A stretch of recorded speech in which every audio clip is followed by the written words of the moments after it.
সবাইকে শুভ সকাল জানাই। আমি আবার চলে এসেছি একটি নতুন ভিডিও নিয়ে তোমাদের সামনে।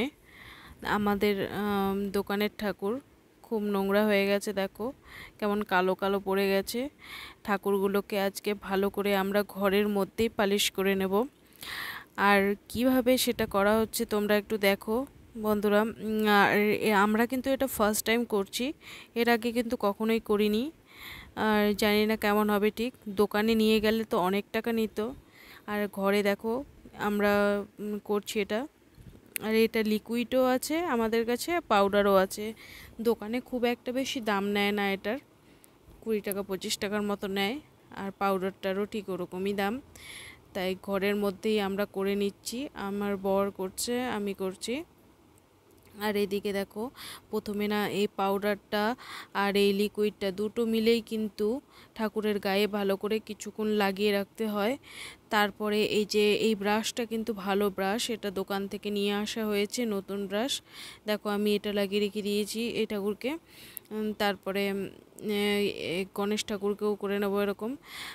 নেওয়ার পর ভালো করে ঘষতে হবে, তাহলে ঘষলে কি কোনা কোনায় যে কালো কালো দাগগুলো থাকে সেগুলো উঠে যাবে। আর এদিকে সব কিছু সামগ্রী নিয়ে বসেছি, জল নিয়ে বসেছি, কারণ এটা কিন্তু জল দিয়ে ধুলে কিন্তু যাবে না, এটাতে সার্ফের জল লাগবে। সার্ফের প্যাকেট নিয়ে নিয়েছি, আর সার্ফের প্যাকেটটা আমি জলের মধ্যে মিক্সড করে নিয়ে নেব। ভালো করে পুরো প্যাকেটটাই দিয়ে দিয়েছি, কারণ ওঠে কিনা জানি না, তাই পুরো প্যাকেটটাই নিয়ে নিয়েছি। নেওয়ার পর ভালো করে গুলিয়ে নিলাম জলটা। নিয়ে আমি এক একটা করে ঠাকুর ভালো করে কিছুক্ষণ ডুবিয়ে রাখবো আর ধোবো। ভালো করে ধুতে হবে, ধোয়ার পর কিন্তু আর একটু ভালো জল দিয়ে ভালো করে পরিষ্কার জল দিয়েও ধুতে হবে। ধুয়ে নিলাম, আর দেখো কি সুন্দর পরিষ্কার চকচক হয়ে গেছে, একদম নতুন ঠাকুর যেরকম হয় সেরকম ঠিক।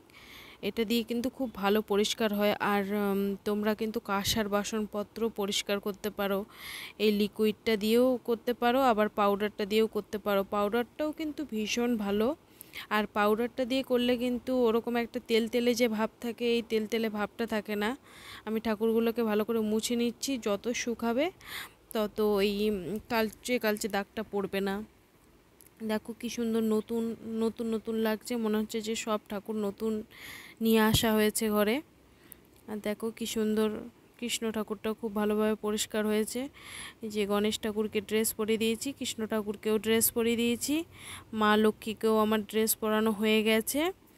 বন্ধুরা তোমরা জানিও অবশ্যই কমেন্টে যে আমি ড্রেসটা ঠাকুরকে ভালো পরিয়েছি কি না, ভালোভাবে পরিয়েছি কি না। আর আমাদের বাড়িতে যেহেতু জগন্নাথ পুজো, তাই সব কিছু আয়োজন করছি আমি। ঠাকুরমশাই এদিকে সিন্নি প্রসাদের জন্য সব কিছুই রেডি করে রেখেছে, জাস্ট একটু মাখলেই হয়ে যাবে। আর এদিকে ঘট বসানো হয়েছে, আর এদিকে গেটের মধ্যে ফুল দেওয়া হয়েছে।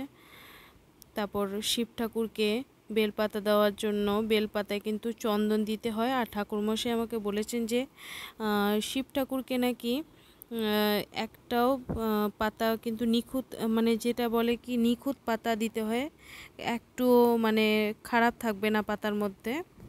আর এদিকে দেখো রথ, রথ 2 তলার রথ আমাদের পুজো শোনার জন্য নিয়ে আসা হয়েছে, সে চালাচ্ছে। প্রথমে ঠাকুরমশাই চালিয়ে একটু করেছেন, তারপর এদিকে যজ্ঞ হচ্ছে।